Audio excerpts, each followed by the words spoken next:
అండి, welcome to Preethi channel. ఎలా ఉన్నారు? ఈరోజు నేను మన ఛానల్లో చూపించబోయే రెసిపీ టేస్టీగా పొడిపొడిలాడుతూ కాకరకాయ ఫ్రై. ముఖ్యంగా చేదు లేకుండా క్రిస్పీగా స్పైసీగా ఉంటుంది.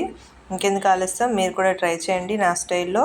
కాకరకాయలో నేను యూజ్ చేసే టిప్స్ అన్నీ కూడా ఫాలో అవుతూ ఆ మెథడ్ ఫాలో అయితే కాకరకాయ ఫ్రై రుచికరంగా బాగుంటుందండి. చేదు అనేది ఉండదు. ఎప్పుడు తినని వాళ్ళు కూడా ఇష్టంగా తినేలా ఉంటుంది. ఒకసారి టేస్ట్ చూసారంటే ముందుగా కాకరకాయని శుభ్రం చేసి ఇంత చిన్న ముక్కలు కట్ చేసుకోవాలి. అలాగే పొడి కడాయిలో ఒక గుప్పుడు వేరుశనగ పల్లీలు ఫ్రై చేసుకోవాలి. దాంట్లో కొంచెం పచ్చిశనగపప్పు కూడా వేసి అది పప్పులన్నీ కూడా బాగా కలుపుకోవాలి. ఇప్పుడు పప్పులు పల్లీలు సగం వేగిన తర్వాత ఇందులో ఒక స్పూను ధనియాలు యాడ్ చేసుకోవాలండి. ఇవన్నీ కూడా కొంచెం ఫ్రై అయిన తర్వాత, ఎందుకంటే ఎక్కువసేపు వేగాలి కదా, అందువల్ల ఇప్పుడు మనం తీసుకున్న కాకరకాయ మిశ్రమాన్ని బట్టి యాడ్ చేసుకోవాలి. నేనైతే ఇక్కడ 2 స్పూన్స్ ధనియాలు యాడ్ చేసుకున్నాను.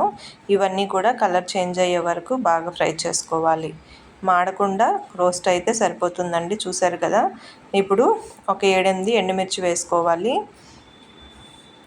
కారం కోసం ఎండుమిర్చిని ఇట్లా వాడితే చాలా బాగుంటుంది కాకరకాయ కర్రీలో. ఇవన్నీ కూడా దోరగా వేయించేసుకొని స్టవ్ ఆఫ్ చేసి బాగా చల్లారించుకోవాలండి. నెక్స్ట్ అదే కడాయిలో డీప్ ఫ్రైకి సరిపడా ఆయిల్ తీసుకొని ముందుగా కట్ చేసుకున్న కాకరకాయ ముక్కలను డైరెక్ట్గా వేసేసుకోవాలంటే తాలింపు ముందు అవేమి వేయక్కర్లేదు. డైరెక్ట్గా కాకరకాయ ముక్కల్ని వేసేసి బాగా కలుపుకోవాలి. ఒక క్షణం మూత పెట్టి తీసి తర్వాత కొంచెం మగ్గుతుంది ముక్కలంతా కూడా. అప్పుడు కొంచెం పసుపు, రుచికి సరిపడా సాల్ట్ యాడ్ చేసుకోవాలి. ఇప్పుడు ముక్కలన్నీ కూడా ఒకసారి సాల్ట్ పసుపు బాగా పట్టేలాగా కలుపుకోవాలి. చూశారు కదా, ఇలా మొత్తం మిశ్రమం అంతా కూడా బాగా కలుపుకొని కాకరకాయ ముక్కల్ని బాగా మెత్తగా అయ్యేటట్టు మగ్గపెట్టుకోవాలి. ఇప్పుడు 2 నిమిషాలు మగ్గిన తర్వాత ఇందులో ఒక 2 స్పూన్లు బెల్లం కోరు తురిమేసి వేసుకోవాలి. బెల్లం వేసుకుంటే మంచి టేస్ట్ వస్తుందండి. నచ్చని వాళ్ళు స్కిప్ చేసేయచ్చు. ఒక 5 నిమిషాల వరకు మూత పెట్టి బాగా మగ్గనిచ్చుకోవాలి. చూడండి, ఇలా స్పూన్తో మెదిపితే ముక్క అవుతుంది కదా. ఈ స్టేజ్ వరకు ఫ్రై అయితే సరిపోతుంది. ఇప్పుడు ఇందులో రుచికి సరిపడా కారం యాడ్ చేసుకోవాలి. ఆల్రెడీ మనం పౌడర్లో యాడ్ చేసాం కాబట్టి ఇక్కడ కొంచెం యాడ్ చేసుకోండి. నెక్స్ట్ మనం మిక్సీ చేసి పెట్టుకున్నాం కదా పల్లీల పౌడరు, ఆ కారం సగమే యాడ్ చేసుకొని ఒకసారి ముక్కల మిశ్రమం అంతా పట్టేటట్టు కలుపుకోవాలి.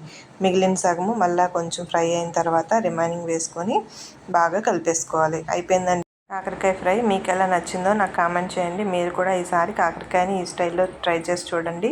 కాకరకాయ తినడం ఇష్టం ఉండదు అన్న వాళ్ళు కూడా ఇష్టంగా తిని దీనికి ఫేవరెట్ అయిపోతారు. అంత బాగుంటుంది. ఈ స్టైల్లో చేసి చూడండి. ఈ రెసిపీ మీకు ఎలా అనిపించిందో నాకు కామెంట్ చేయండి. కొత్తగా చూస్తున్నట్లయితే please subscribe my channel. Subscribe చేసుకుంటే నేను పెట్టే వీడియోస్ అన్నీ కూడా మీకు అలర్ట్లో నోటిఫికేషన్స్లో వస్తాయి. థ్యాంక్ యూ ఫర్ వాచింగ్ అండి. Thank you for your support. మీ ఫ్రెండ్స్కి షేర్ చేయండి, లైక్ చేయండి, కామెంట్ చేయండి. Thank you.